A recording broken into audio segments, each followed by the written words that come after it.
Hi, my name is Corey Wolf. I'm going to share a lot of ideas with you today. You don't need to agree with what I say. If I mention something that you connect with and that you could apply, then use it and just discard the rest. There's a saying, life is not measured by the number of breaths we take, but by the moments that take our breath away.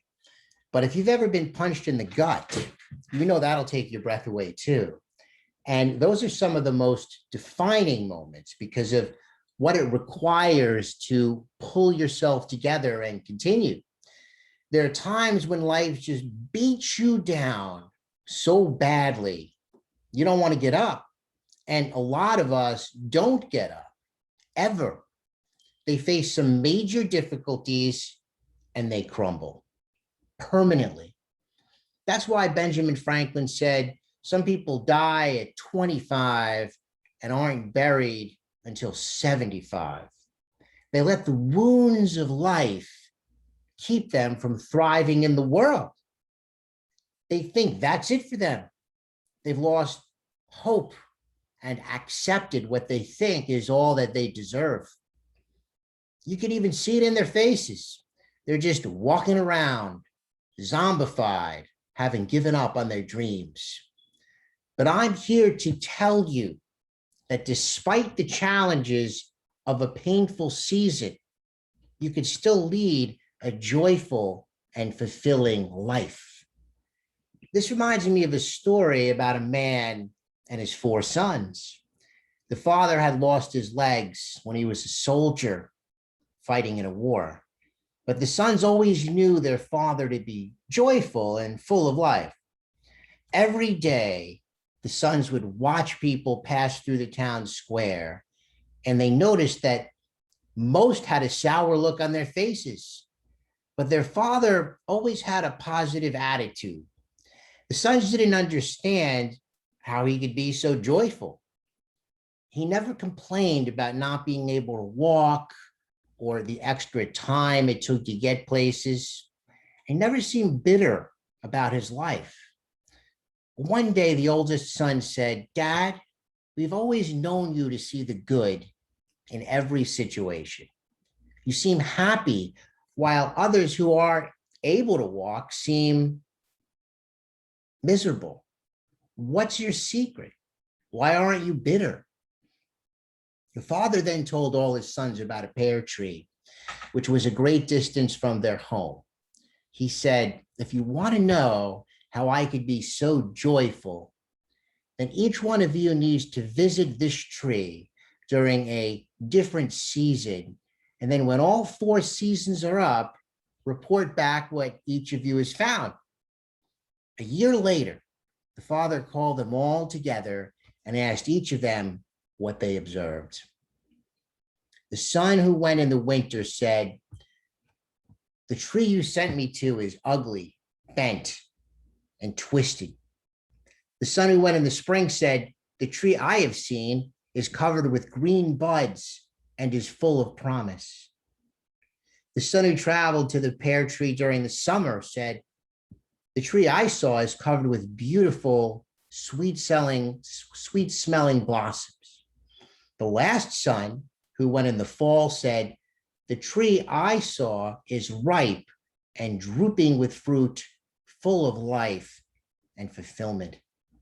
Each son was confused as he listened to the brothers, and they all asked their dad which one of them was right.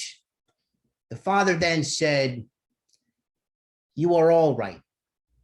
The pear tree develops over time, and it doesn't let one painful season destroy the rest of its life. I am just like that tree. If I were never wounded in the war, I never would have met your mother, who was a nurse during my recovery, and she never would have become the love of my life. And because of that, we had all 4 of you, and it has filled my heart to see each one of you grow. If I'd never been wounded, I never would have discovered how much fulfillment I get from helping other veterans during their recovery process. I never would take back what happened to my legs because of all the beauty that has unfolded in my life because of that. You can't judge the joy of a life by one difficult season. If I had given up during my winter, I would never experience the promise of my spring, the beauty of my summer, and the fulfillment of my fall. You may be facing a difficulty in your own life. You may feel that your situation is hopeless, that you're never going to get out of it. You need to remember that bad times you are experiencing have not come to stay, but to pass.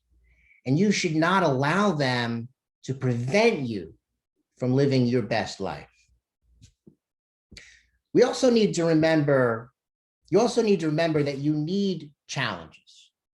Some people spend their entire lives trying to be safe and not take any risks. They try to avoid difficulty whenever possible. They're scared of making a mistake, scared of failure. They don't want to feel rejected, so they never take any action. But what they don't understand is that resistance is where the opportunity for growth is. It's what makes you become extraordinary. For example, a pearl only begins to form when a grain of sand or other irritant works its way inside an oyster. As a defense mechanism, the mollusk secretes a chemical which coats that grain of sand and which eventually forms a pearl. Without resistance, that oyster would never form a pearl. You have to be open to what is out there. An oyster that closes itself off and never opens up never will have the opportunity to form a pearl. It's the same with you. If you never put yourself out there, if you never take a risk, you will never reap the benefits. You will never develop into the person that you can become. We're strengthened when we encounter resistance. When Muay Thai fighters condition their shins by hitting them against a hard surface, it's painful. But that is what creates the microfractures in the bone. When those fractures heal, they develop calcium deposits on the bone to make it stronger. When bodybuilders train, it's only the last few repetitions of lifting the weight that tear the muscle fibers. That is the most difficult part, and it's the most painful. But they have to be willing to push themselves through that pain. That pain is necessary because healing those muscle fibers is what builds them. It's what strengthens them. You can't be ordinary if you want to live an extraordinary life. You have to be willing to go through the pain in order to grow. Scientists have even done studies of what is needed to have ideal growing conditions by creating a biodome in the desert, which is an enclosed ecosystem. In this biodome, they gave the trees everything they thought they needed: sunlight, good soil, plenty of water, yet they found that the trees would collapse before they completely matured. They later realized this was because of a lack of resistance, which they would normally get from wind. Trees need wind to blow against them because it causes them to sway and move around, causing their root systems to grow deeper. That supports the tree as it grows taller. Tree roots are powerful. Over time, they'll even bore their way through rock. But trees need resistance so they could grow those roots and build a strong foundation. Much like a tree, you could grow to be powerful, but you need a certain amount of resistance so you could handle the wear and tear that you'll face later in life.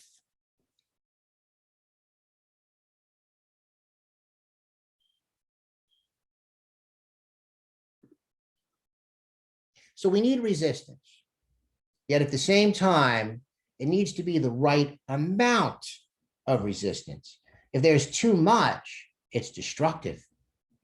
An oyster can turn a grain of sand into a pearl. But if you fill that oyster entirely with sand, that mollusk will die. You could strengthen a leg over time by creating microfractures in the bone, which calcify. But kicking a leg against a tree that hasn't been strengthened over time, and it will break. Wind strengthens a tree. It strengthens tree roots. But when a hurricane hits, the winds are so strong that a tree could be knocked over. In the same way, too much resistance is also destructive. This is especially true with children. When children experience stress that is greater than their ability to cope, it becomes toxic stress, and it affects the development of their body and their brain. Some adverse childhood experiences that could lead to toxic stress are witnessing domestic violence, divorce or separation of a parent, death of a parent, sexual, physical, or emotional abuse, or physical or emotional neglect. These could all be traumatizing to a child. Dr. Gabor Mate has said, trauma is not what happens to you. Trauma is what happens inside of you as a result of what happened to you. Those painful experiences affect your nervous system, and they create all kinds of health problems. According to a study done in the 1990s, people who have 4 or more types of adverse childhood experiences have a life expectancy which is 20 years less than those people who've had none. They also have 4.5 times higher rate of depression and 12 times higher rate of suicide attempts. When I think of childhood trauma and how it's passed down to children, I like to relate it to salmon. Salmon have an instinct which guides them on where to return so they can mate. They're able to find the exact stream where they were born. Much like salmon, we have something inside which guides us. However, we're not born with it. Instead, we're programmed at a young age by our caregivers. Sometimes that programming can be destructive. We may say things like, I'm not good enough, or I'm not worthy of love, or I'm so stupid. Much like salmon are driven to find their ancestors' mating pool,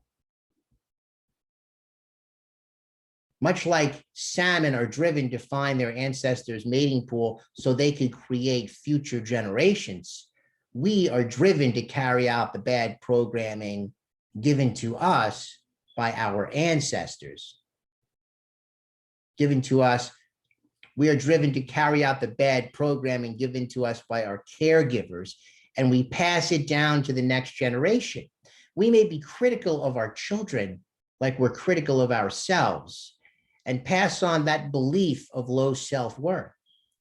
When the people whose role is supposed to be to love us and provide security for us, teach us that our voice does not matter, that our needs don't matter, it's easy to accept what we've been told is true. But that can not only ruin our life, but those of our children, and continue a cycle which had begun generations ago. Much like salmon swim against the current to find their stream, we swim against the current of love because we believe those negative ideas we have been told. The path of love begins with love of yourself. For it is only when you love yourself that you will change the programming. Tell yourself, I am enough. I am divinely made. I am beautiful with my flaws. When you go home, look at yourself in the mirror and say, I love myself. Say it now. And practice it for 5 minutes every day for a week, and your life will begin to change.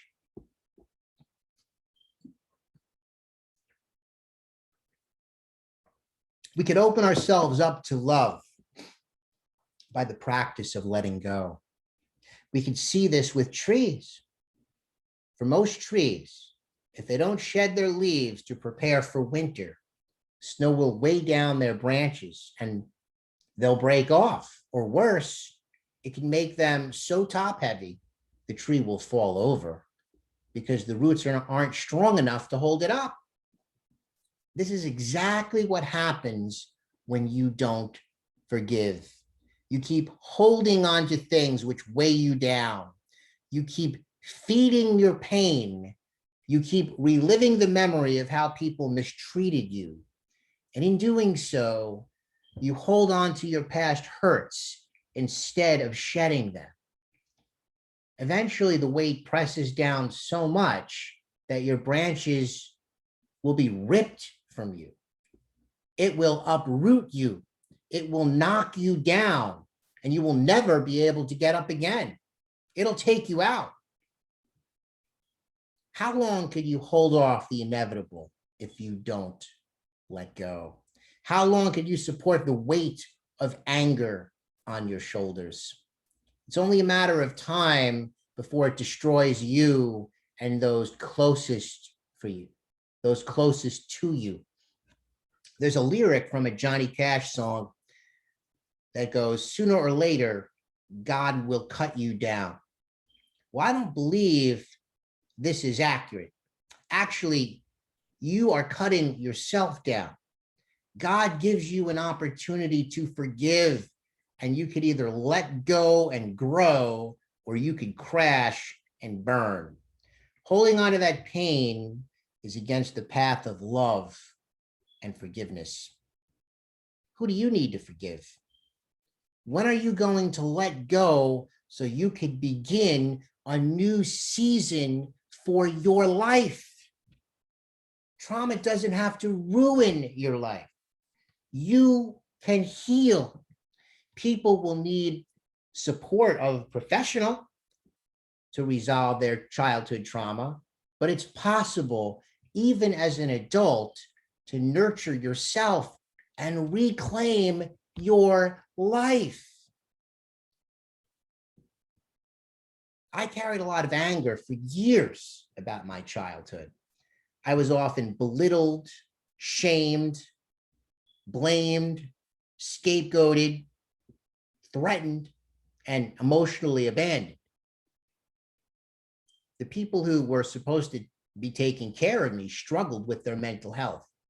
There was a lot of violence along with alcoholism and drug abuse. Sometimes the police would have to show up at my home, and I was embarrassed to tell anyone about it. It was confusing and scary. At night, I would hide under my blanket in my room and hold on to the necklace which my dad used to wear. Where are you, Dad? Please take me with you. I belong with you, Dad. Don't leave me here. But my dad never answered me. There was just a void, an emptiness that I struggled to fill. But no matter what I did, that hole in my heart just became bigger. I was scared to tell anyone what my life was like, so I never spoke up. After all, sometimes it was bearable as long as I hid under my blanket and the rest of the time tiptoed around my house. As a child, you could hide under a blanket and you could walk on eggshells around an unstable parent, but ultimately you can't hide from your own life. You can't tiptoe around it. As an adult, you win no medals. There's no honor by withdrawing from the world when you feel overwhelmed.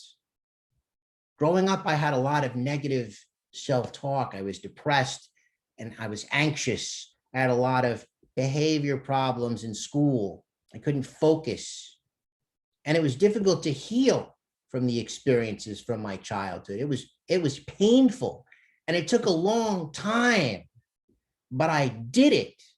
And I wouldn't have it any other way because of the person it required me to become. I needed to forgive.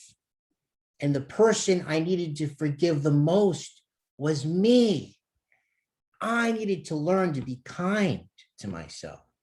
I had to understand that my passiveness and withdrawing had a positive intention, that I was really just trying to protect myself because no one else had protected me as a child. And that was the only way I knew how.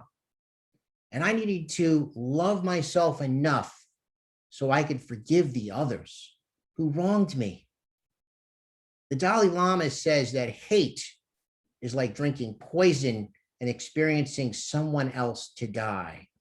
And I refused to die. I deserve better than to die an early death from being angry and holding on to that pain. I needed to let it go so I could begin a new season for my life.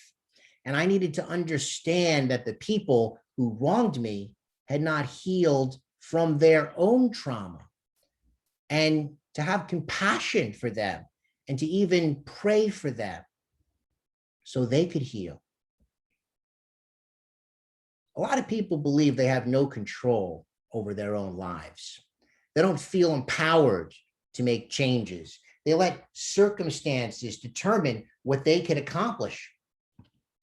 What you need to understand is that change begins within you. You have to work from the inside out. Ships don't sink from the water around them. Ships sink because of the water that gets in them. Don't let what's happening around you get inside you and weigh you down.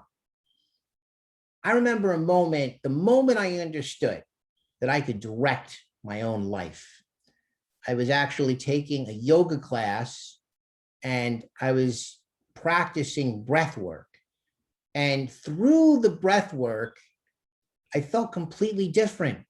I went from being anxious to feeling tranquility and serenity.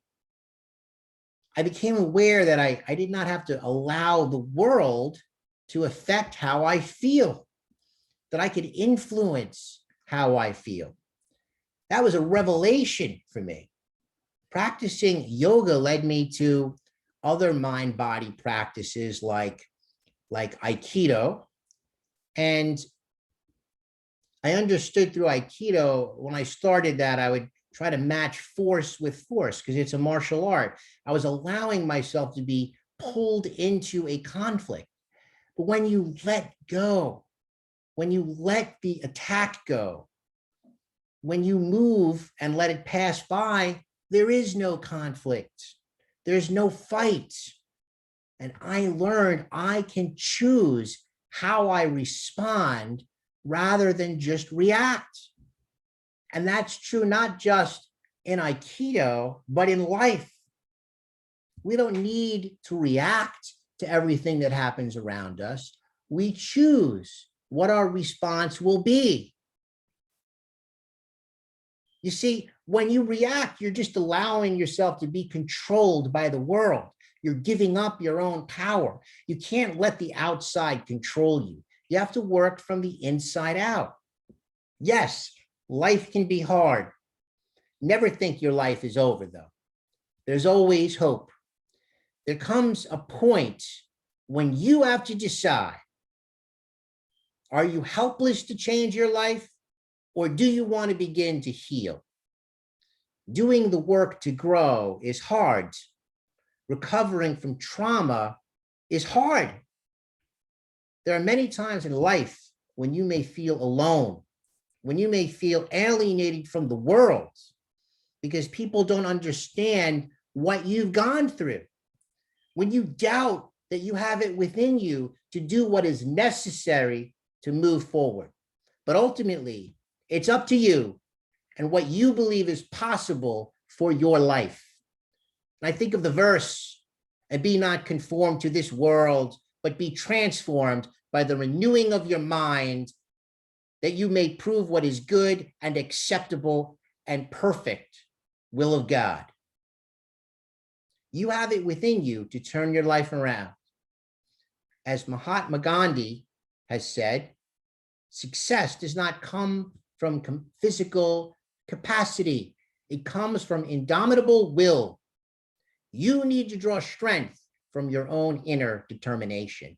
It is possible for you to change and to have control over your own destiny. It is a matter of viewing challenges as opportunities for growth.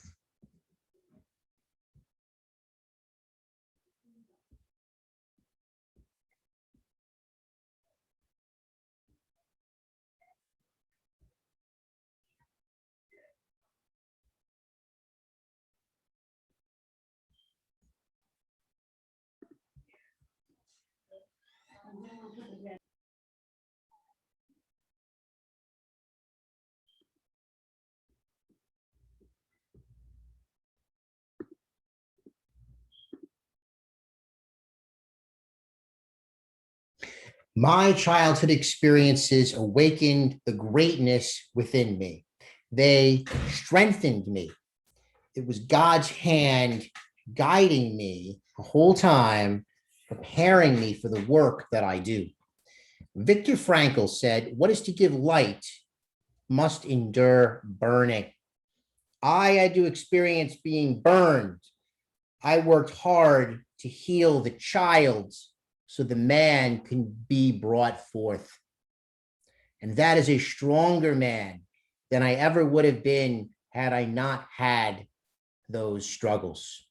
It was responsible for my decision to teach in some of the most impoverished and in-need schools in New York City and work with children, many of whom were experiencing their own trauma, which had most likely been passed down to them through generations of abuse. It helped me to want to connect to students whose father was not a part of their lives. It made me understand the importance of my role as a parent and strive to end the cycle of abuse that existed in my own family. I was determined that it was going to stop with me. It made me model integrity and grit and dependability for my children and to continue to contribute to building self-esteem and belief in themselves so they'll contribute to making the world a better place for future generations. How will you choose to see your own struggles? You have an opportunity to see them as meaningless pain or as blessings that you can learn from. It was because of my painful childhood experiences that I wrote my book about childhood trauma, loss, and forgiveness. Despite having felt hopeless and helpless, despite the loss of my father as a boy and having no one to console me about the violence that I witnessed and the emptiness I felt and the self-hatred and anxiety and the poisons I reached for so I could handle the pain of living, but I was still able to form those strong roots, nurture myself, and lead a meaningful life. Writing my book wasn't something I wanted to do. It was something I was called to do. That was the lesson in the blessing for me. It was necessary It was necessary that I put it out to help others to believe in themselves. And I decided that I needed to be more than a messenger. I needed to be the message. And that is why I'm standing before you today. No matter what has happened to you, you can rise up through the ashes like a fiery phoenix and say, I have greatness within me, and the world needs me to share my greatness. You don't need to be stuck for the rest of your life. You need to know that you could nurture yourself and be loving and kind to your children and make the world a better place. Dylan Thomas has said, do not go gentle into that good night. Rage against the dying of the light. Some people want to keep you down and stamp out your fire. The storms of life may try to blow out your flame, but a phoenix is its own energy source. It does not need anyone or anything to ignite it. Its fire burns from within. It does not need the sun. It does not need anyone's permission to shine in the sky. And it must do so as a beacon for others, forging a path for those who need to be pulled from the darkness to ignite their own fire. At some point, long ago, I realized I didn't need to cling to the belief that my dad would save me. At some point, I had to stop waiting for him and let it go. And I had to start living my own life. I had to save myself. What are you holding on to that no longer serves you? What do you need to let go of? What thoughts are holding you back? Some of you may be convinced that you have less. It might be less love from parents, less safety, less protection than you need. You may convince yourself that you are less, that you are worth less, so you deserve less. And there are times you might believe life seems meaningless. It's easy to accept those thoughts as truth. But just as one challenging season is only a part of life, less is part of a larger word, and that is blessed. And once all the seasons of your life are taken into account, that is exactly what you are. What you think of as a hardship is really a blessing. Being a parent has been a challenge for me. I did not have mentors or positive role models to look up to. But I see being a parent as an opportunity to grow into my best self. My daughter has become one of my biggest teachers. My daughter has autism, and many times I've been overwhelmed by her behavior. I remember one time when she got mad at me and she hit me in the head with a rock, and I questioned whether I could give her the support she needs. I would say, God, I don't have the strength to do this. I don't know how to help her. Please give me the strength to guide her through her life. And what kept me going was knowing that there must be a purpose to her being here. You see, I believe that my daughter chose me out of hundreds of millions of sperm, the one that survived and made it to fertilize the egg, the one that willed itself from a single-celled organism with the power of intention to become a human life was her. That was the one that won out against millions of others. That was also the sperm with the mutated gene causing autism. And I believe that universal intelligence, God, that which is greater, brought us together so we could help one another, so our souls can continue to evolve and be at peace. And I am telling you, you were also born with a purpose, and that no matter how difficult things get, no matter how hopeless your situation may seem, you were the one who made it here. You were the one who willed yourself into a human life with your persistence. Remember who you are. Remember how you came to be here. You have greatness within you. You need to remember that you were chosen by that which is greater, and you were given your challenges for the purpose of refining you, so your light could shine on the world, so your flower could unfold, and the fruit you have to offer the world can be brought forth.